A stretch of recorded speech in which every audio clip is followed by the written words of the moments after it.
My family had recently embarked on a major relocation to a brand new neighborhood, a transition that marked a dramatic departure from our previous dwellings. The new house we inhabited was like none we had ever experienced before. It was an old mansion that bore an uncanny resemblance to the majestic castles of the 1800s. The mansion's exterior had received a fresh coat of paint, but as you ventured inside, you could see the years etched into every nook and cranny. What captivated me most about this house was a small handle situated at the apex of the kitchen ceiling. It beckoned like a well-guarded secret, hinting at some concealed enigma just waiting to be unveiled. However, it was meant to be a temporary residence, a mere stopgap until we could secure a more suitable property closer to my ailing grandmother's abode. Her health took a nosedive with the arrival of October, only worsening during the relentless grip of the winter months. On a fateful night, my parents informed me that they would be spending the night at her place, returning the following day, leaving me to my own devices for the night. While solitude was not entirely foreign to me, this would be my first time alone in that peculiar house. After my parents departed, I settled down on the couch, indulging in some snacks and immersing myself in television until the stroke of midnight. But the unrelenting gnaw of an empty stomach soon jolted me back to reality, reminding me that dinner had been neglected. Around 12 a.m., I ventured into the kitchen to hastily prepare a meal of instant noodles. Upon returning to the living room, just a stone's throw away from the kitchen, I resumed my TV watching, hoping to be lulled into peaceful slumber. However, as I lay on the couch, the tranquility of the night was shattered by eerie and unsettling noises emanating from the kitchen. The disconcerting sounds grew progressively louder and more mysterious. Frustration mounting, I decided to investigate. In an odd twist, as soon as I flicked on the kitchen light, the noises abruptly ceased. Reacting to this, I switched off the light and concealed myself behind one of the racks, determined to uncover the source of the disturbance. A quarter of an hour passed, and as I teetered on the brink of exhaustion, my patience wore thin. The noises returned with even greater intensity, leaving no doubt that they were emanating from the ceiling above. My heart raced, and I struggled to make sense of the situation. However, I maintained my composure, keeping my gaze fixated on the ceiling. To my horror, the small handle on the ceiling began to shift, and from above, a disheveled, homeless-looking man began to descend. Fear gripped me as I watched this surreal and alarming scene unfold.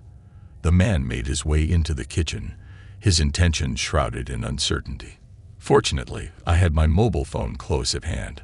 I dialed 911, whispering a desperate plea for help before abruptly ending the call. I could only hope that the 911 operators would treat my call with the gravity it deserved and trace my location. Suddenly, I noticed that the intruder had disappeared from view. He must have slipped away while I was engrossed in my frantic call. Cautiously, I emerged from my hiding spot, scanning the area, but there was no sign of him. A deep-seated instinct urged me to look behind me, and there he was, standing right behind me with a malevolent grin that bared all his teeth. I'm not easily frightened, but the sight of that man sent shivers down my spine. I sprinted from the kitchen toward the front door. Just as I made my escape, I saw 2 police officers rush into our house. They recognized that there was an intruder inside, and without a moment's hesitation, they barged in to confront the unknown threat. The strange man was ultimately apprehended, and my parents found themselves facing legal consequences for leaving a 14-year-old home alone. The true intentions of the man remained a baffling mystery, but I am firmly convinced that if I hadn't made that call to the police, my fate could have been far more ominous. We swiftly departed from the house, opting to reside with my grandmother for the sake of safety. To this day, I still wonder what the man was doing up there and how he had found that concealed spot. The details of his arrival and how he managed to gain access remain an enigma that will likely never be unraveled. I have an aversion to Halloween, and I implore you not to pass judgment or jump to conclusions until you've heard the entirety of my tale. Emma and I were inseparable best friends, and we often walked home together. My house was a mere 15 minutes walk from our usual hangout spot, so when Emma couldn't accompany me, I had to traverse the route alone. During these solitary walks, I couldn't help but notice a persistent figure trailing behind me. Yet, every time I glanced over my shoulder, all that met my gaze were his distinctive brown eyes and the enigmatic dark birthmark beneath his left eye. It gave me an eerie feeling, prompting me to hasten my pace until I reached the safety of home. That fateful Halloween night, Emma's parents were away on a business trip, so she invited Jessica and me for a sleepover at her place. We lounged on the couch, indulging in classic horror films when Emma proposed the idea of exploring the supposedly haunted basement in her house. "Do you want to check it out? Just a heads up, it's seriously spine-chilling," she inquired. I hesitated briefly, but ultimately acquiesced. The basement's entrance was sealed with an imposing lock, further contributing to its eerie ambience. After successfully unlocking the door, I couldn't ignore the cobwebs and the unsettling presence of tiny insects. An unmistakable putrid odor hung in the air, intensifying the ominous atmosphere. Emma attempted to turn on the lights, only to discover a malfunctioning bulb. She dashed to the kitchen, retrieved a lighter, and ignited a candle with remarkable speed. The three of us ventured inside. Suddenly, I felt an icy grip on my shoulders, sending me into a state of terror, and I let out a piercing scream. My friends erupted in laughter, with Emma confessing it was all a prank. Annoyed but relieved, I allowed them to depart from the room. However, as they made their exit, I detected an anomalous sound emanating from the walls. Fearing I'd appear foolish again, I decided to remain silent and promised to catch up with them shortly. I promptly closed the door and set the candle on a table to thoroughly investigate the room. The floor was strewn with various objects, but the dim candlelight made it challenging to discern them clearly. As I bent down to inspect a small box, I heard a sound from the wall once more, characterized by a croaky voice that distinctly called my name. My hands trembled, and I cautiously approached the source, pressing my ear against the wall. The eerie, incomprehensible sound persisted, accompanied by an unsettling, buzzing noise. I grappled with the decision of whether to share this discovery with my friends or keep it to myself. Ultimately, I chose to maintain silence. Later that night, we all retired to bed early. Around midnight, I awoke to an unsettling, strange noise that signified an intruder in the kitchen below. I hurriedly left my bed and descended the stairs. As I entered the kitchen, I came face to face with him. The man with brown eyes and the dark birthmark beneath his left eye. The same man who had followed me earlier. I stood there frozen as he approached me, his smile stretching grotesquely across his face, the corridor's light glinting in his eyes. The realization dawned on me that this was the man who had terrorized me before. My heart raced, and I yearned to scream, but my voice had abandoned me, and I felt like a statue. He drew nearer, his smile sinister and malevolent. In a flash, he grabbed my hands and covered my mouth, brandishing a menacing knife. My entire body quaked with fear. In a moment of desperation, I bit his hand and made a desperate dash upstairs to awaken my friends.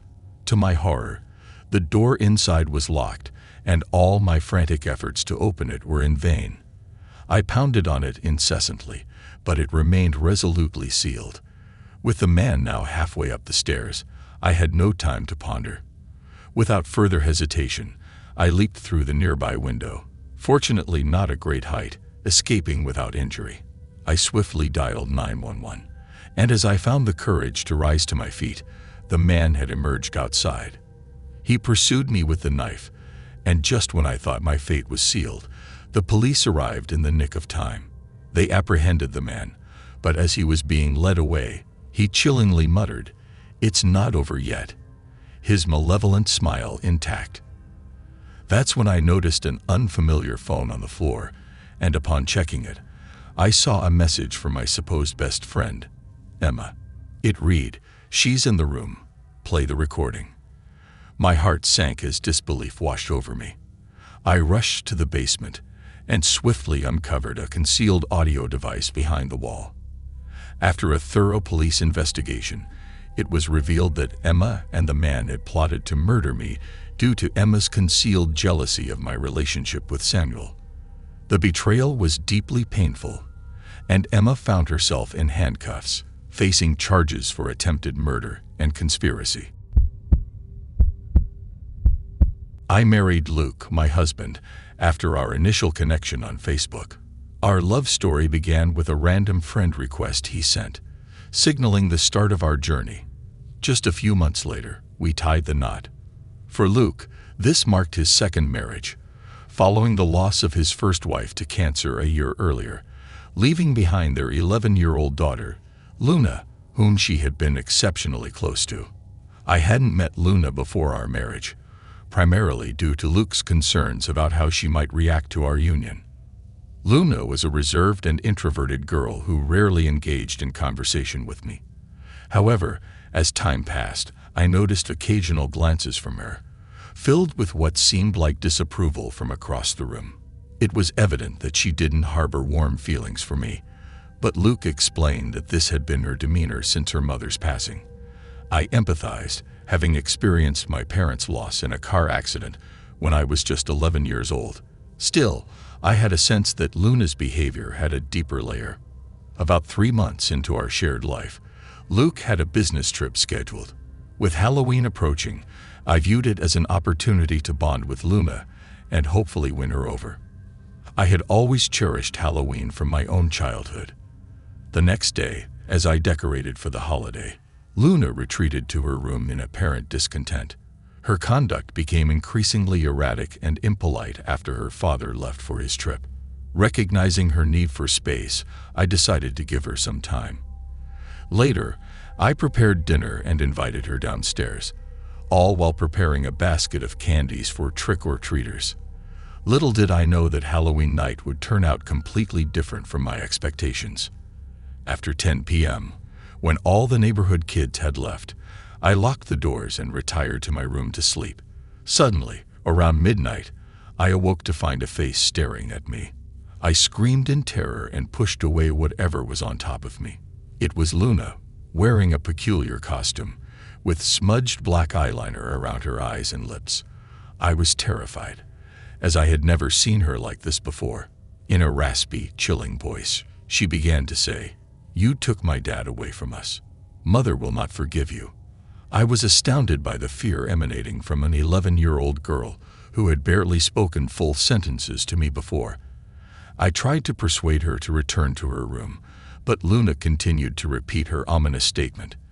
It escalated to the point where she leaped onto me and attempted to harm me, revealing a hidden knife in her back pocket. Just before she could cause any harm, I managed to lock her in a room and called Luke, who instructed me to contact the police while he hurried home. He reassured me that he would be there in 2 hours. The police took Luna into custody and later referred her to a child psychiatrist who diagnosed her with schizophrenia, triggered by her mother's death. After 5 years of treatment, we recently received an email from the department stating that she was now better and ready to come home. Despite my apprehensions, I didn't want her to return because, deep down, I sensed that nothing had changed. Additionally, I was pregnant with our baby. However, when Luna arrived home and met me, she grinned and uttered, "Mommy doesn't like you and the baby."